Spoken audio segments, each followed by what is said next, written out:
Last video में हमने clock देखना, टाइम पहचानना और टाइम को कैलकुलेट करना सीखा। लेकिन टाइम सिर्फ मिनट्स और आवर्स में नहीं होता, बल्कि days and weeks and months में भी देखा जा सकता है। Hello students and welcome back to Khatri educare. आज हम टाइम के एक ऐसे पार्ट की बात करेंगे जिसे कहते हैं द कैलेंडर। आज हम days, weeks, months, year and leap year के बारे में पढ़ने वाले हैं। तो सबसे पहले देखिए, हमने टाइम में पढ़ा है, मिनट्स पढ़े, सेकंड्स पढ़े, आर पढ़ा।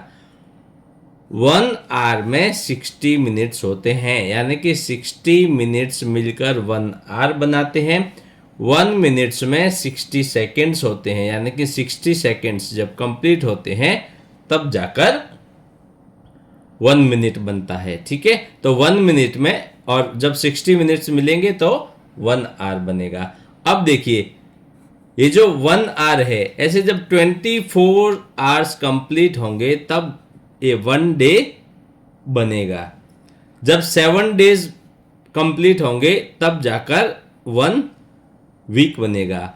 और ये जो डेज है, 24 आवर्स में 1 डे होता है, वैसे ही 30 और 30 डेज मिलते हैं तब 1 मंथ बनता है। यानी कि 1 मंथ में या तो 30 डे होंगे या फिर 31 डेज होंगे, एक्सेप्ट फेब्रुवरी। फेब्रुवरी एक ऐसा मंथ है जिसके अंदर 28 डेज होते हैं।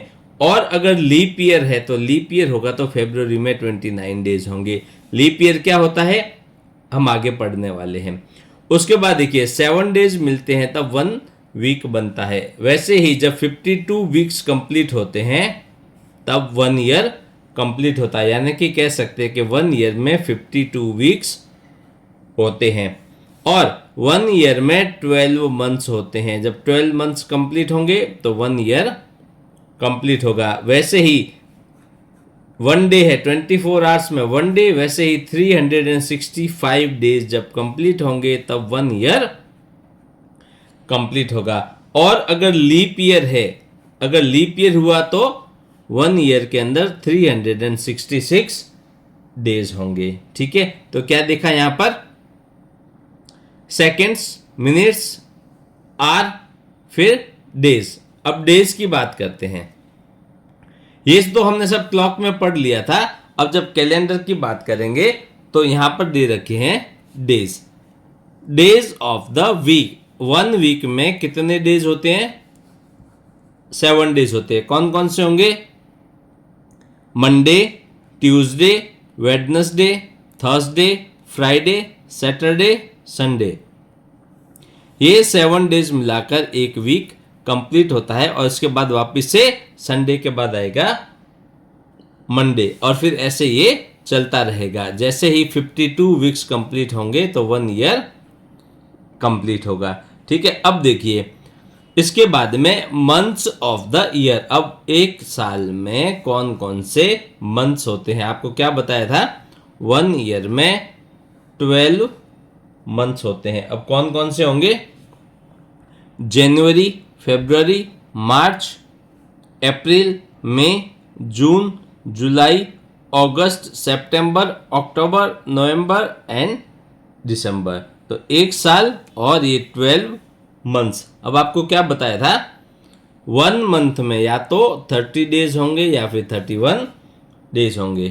देखिए, जनवरी में 31 डेज होते हैं, फरवरी में 28 डेज होते हैं। अगर लीप ईयर होगा तो 29 डेज होंगे, अदरवाइज फरवरी में 28 डेज होते हैं। मार्च में 31 डेज, अप्रैल में 30 डेज, मई में 31 डेज, जून में 30 डेज, जुलाई में 31 डेज, अगस्त में 31 डेज, सितंबर में 30 डेज, अक्टूबर में 31 डेज, नवंबर में 30 डेज और दिसंबर में 31 डेज होते हैं। ठीक है, तो ये हो गए कौन कौन से मंथ्स और किस मंथ्स में कितने डेज होते हैं। देखिए, अब आपको अगर ये डिफिकल्ट लग रहा है कि कौन से मंथ के अंदर कितने दिन हो रहे हैं, तो इसको याद रखने के लिए मैं आज आपको एक जो है ट्रिक दिखाता हूं। देखिए, अपना जो हाथ है, इस हाथ की ऐसे आप मुट्ठी बांध लीजिए। ठीक है, उसके बाद आपको काउंट, देखिए हमारे हाथ में, देखिए ये ऊपर का पार्ट है, ये नीचे का पार्ट है, ऊपर का पार्ट है, नीचे का पार्ट है। तो जो पार्ट ऊपर का है, अगर ये आता है, जब आप मंथ्स काउंट करेंगे तो ऊपर का अगर पार्ट है तो 31 डेज होंगे, और अगर ये अंदर का पार्ट है उस मंथ में 30 डेज होते हैं। लेकिन आपको फेब्रुवरी याद रखना है कि फेब्रुवरी में 28 डेज होते हैं, लीप ईयर होगा तो 29। तो देखिए सबसे पहले यहाँ से स्टार्ट करना है। जनवरी, देखिए ऊपर का पार्ट है, तो देखिए जनवरी में कितना है 31 डेज। फेब्रुवरी अंदर का पार्ट है, लेकिन फेब्रुवरी में क्या होता है 28 डेज। उसके बाद ऊपर का पार्ट है मार्च, मार्च में देखिए 31 डेज। फिर नीचे का पार्ट अप्रैल, अप्रैल में 30 डेज। उसके बाद ऊपर का पार्ट है मई 31 डेज। उसके बाद में ये अंदर का पार्ट है, मई के बाद आता है जून, जून में क्या हो गया 30 डेज। उसके बाद जुलाई ऊपर का पार्ट है 31 डेज। उसके बाद यहाँ के बाद में आपको वापस यहीं से शुरू करना है। तो जुलाई के बाद क्या आता है अगस्त, अगस्त में 31 डेज। यहाँ पर आप देखिए जुलाई में भी 31 डेज है, अगस्त में भी 31 डेज है। बाकी देखिए अल्टरनेट 31, फिर ये 28, 31, 30, 31, 30, 31, यहाँ पे दो एक साथ 31 है, फिर 30, 31, 30, 31। तो देखिए ये था अगस्त। इसके बाद आता है सितंबर, सितंबर मतलब ये अंदर का पार्ट 30 डेज। ये अक्टूबर ऊपर का पार्ट 31 डेज। उसके बाद ये नवंबर, नवंबर अंदर का पार्ट 30 डेज, और दिसंबर ऊपर का पार्ट है, ये क्या हो गया 31 डेज। तो आप ये ट्रिक याद करके कौन से मंथ्स में कितने डेज हो सकते हैं, अगर आपको याद नहीं रहता है तो आप ऐसे इसको कैलकुलेट कर सकते हैं। अब बात करते हैं लीप ईयर की। अब ये लीप ईयर क्या होता है, तो देखिए लीप ईयर की अगर बात करते हैं तो सबसे पहले देखिए हमारी जो अर्थ है वो अर्थ क्या करती है, सन के अराउंड एक चक्कर लगाती है। और जब वो एक चक्कर लगाती है तब क्या होता है 1 ईयर कंप्लीट होता है। तो एक चक्कर लगाने में उसको 365 डेज एंड 6 आवर्स लगते हैं, या फिर आप बोल सकते हैं 365 1/4 डेज। इतना टाइम उसको एक चक्कर लगाने में लगता है। तो हम क्या करते हैं 1 ईयर को कंसीडर करते हैं 1 ईयर इक्वल टू 365 डेज के बराबर। तो जब देखिए 6 आवर्स है या फिर 1/4 डेज है, तो जब 4 साल कंप्लीट होंगे, यानी कि एक चक्कर, दूसरा चक्कर, तीसरा चक्कर, चौथा चक्कर, चौथा चक्कर लगाने से क्या होगा 4 चक्कर इंटू 6 आवर्स 24 आवर्स, यानी कि 1 डेज, एक दिन यहां पर एक्स्ट्रा हो जाएगा। ये जो एक्स्ट्रा दिन है इसको हम एडजस्ट करते हैं कहां पर फेब्रुवरी में। तो फेब्रुवरी जो 28 डेज की होती है, तो लीप ईयर के टाइम में क्या करते हैं वो फेब्रुवरी हो जाएगी 29 डेज की। तो ये होता है लीप ईयर का कॉन्सेप्ट। अब देखिए लीप ईयर की कुछ इंपॉर्टेंट बातें जो आपको याद रखनी है। A leap year comes once every 4 year. तो मैंने आपको क्या बताया था, जब 4 चक्कर कंप्लीट होंगे तब एक दिन एक्स्ट्रा होता है। तो लीप ईयर क्या होता है, हमेशा 4 साल में एक बार आता है। Leap year has 366 days. तो जनरली क्या होता है 365 डेज होते हैं 1 ईयर में। लीप ईयर आता ही 1 डे बढ़ जाता है, बढ़ने से क्या होगा लीप ईयर जो होगा वो 366 डेज का होगा। In a leap year the month of February, February month जो है 29 डेज का रहेगा। And a leap year is a year is a leap year if the year number is completely divisible by 4।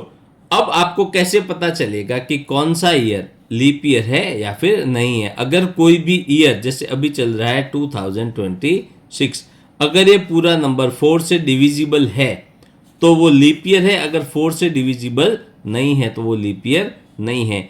2026 leap year नहीं है। अब बात करते हैं calculating the number of days. अब देखिए जनरली क्या होता है एग्जाम्स के अंदर आपको पूछा जाता है 2 डेट दे रखी होती है और आपको पूछा जाता है कि इन दोनों के बीच में कितने दिन हैं वो आपको निकालने हैं।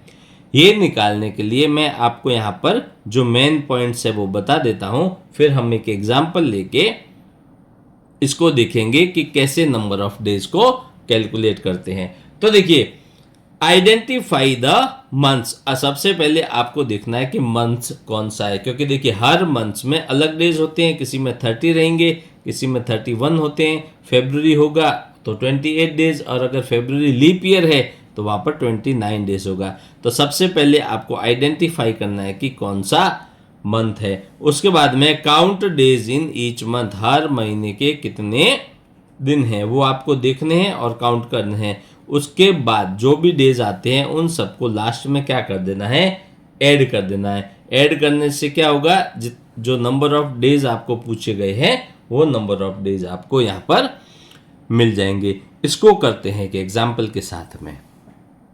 तो देखिए, एग्जाम्पल में पूछा है कि find the number of days from 3rd of February 2025 to 20th April 2025। अब आपको क्या करना है, नंबर ऑफ डेज निकालने हैं 3rd of February 2005 से लेकर 20th April 2025। यहां पर देखिए आपको एक हिंट दे रखा है कि बोथ डेज इंक्लूडेड, यानी कि इंक्लूडेड का मतलब 3rd of February जो है ये दिन भी आपको इसमें ऐड करना है, और जो 20th April जो डेट है ये दिन भी आपको इसके अंदर इंक्लूड करना है। तो देखिए, सबसे पहले क्या पूछा था, मंथ्स को आइडेंटिफाई। तो मंथ्स कौन सा है, फेब्रुवरी से अप्रैल। तो यहां पर क्या होगा, फेब्रुवरी मंथ्स आएगा यहां पर। फेब्रुवरी के बाद में मार्च आएगा, मार्च के बाद में अप्रैल आएगा। तो फेब्रुवरी, मार्च, अप्रैल, ये डेट्स के अंदर ये 3 मंथ आएंगे। अब देखिए, फेब्रुवरी है 2025 है, 2025 क्या है, लीप ईयर नहीं है। तो फेब्रुवरी में टोटल कितने डे हैं, 28 डेज होंगे। अब देखिए, शुरू कब से करना है, 3rd of February से, यानी कि 3rd को भी काउंट करना है। तो कितने दिन, 1st February and 2nd February, इन दोनों को काउंट नहीं करना है। तो मैं क्या करूंगा, यहां पर 2 दिन माइनस कर दूंगा। तो फेब्रुवरी 28 माइनस 2 कितना हो गया, 26 डेज, यानी कि फेब्रुवरी के 26 डेज। मार्च देखिए, मार्च है कंप्लीट, फेब्रुवरी से अप्रैल, यानी कि मार्च का महीना जो है वो कंप्लीट है। मार्च में कितने डेज होते हैं, जनवरी, फेब्रुवरी एंड मार्च। तो देखिए, मार्च में आ जाएगा 31 डेज। उसके बाद आता है अप्रैल। अप्रैल में कितने डेज होते हैं, 30 डेज होते हैं। और हमें क्या करना है, 20th अप्रैल तक जो है हमें डेज देखने हैं, यानी कि 20 भी इसमें इंक्लूड है, 1 से लेके 20 तक। अब टोटल डेज कितने होते हैं, 30 माइनस 10 कर लीजिए, या फिर आप सीधा 1 से लेके 20 तक काउंट कर लीजिए। तो कितना हुआ, ठीक है। तो अब देखिए क्या हुआ, फेब्रुवरी, मार्च, अप्रैल।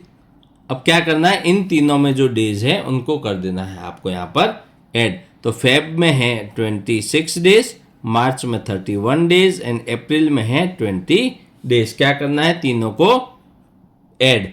6 + 1 + 0, 6 + 1 7, 2 + 3 5, 5 + 2 होता है 7। तो यहां पर जो पूछा है कि 3rd of February to 20th of February में टोटल कितने डेज होंगे, तो ये होंगे 77 डेज। तो स्टूडेंट्स, आज हमने कैलेंडर के बारे में डिटेल में समझा। याद रखिए, समय का सही हिसाब रखना हमें और भी ज्यादा ऑर्गेनाइज्ड बनाता है। नेक्स्ट क्लास में हम इस चैप्टर के प्रैक्टिस क्वेश्चंस करने वाले हैं। तो मिलते हैं नेक्स्ट वीडियो में। Thank you.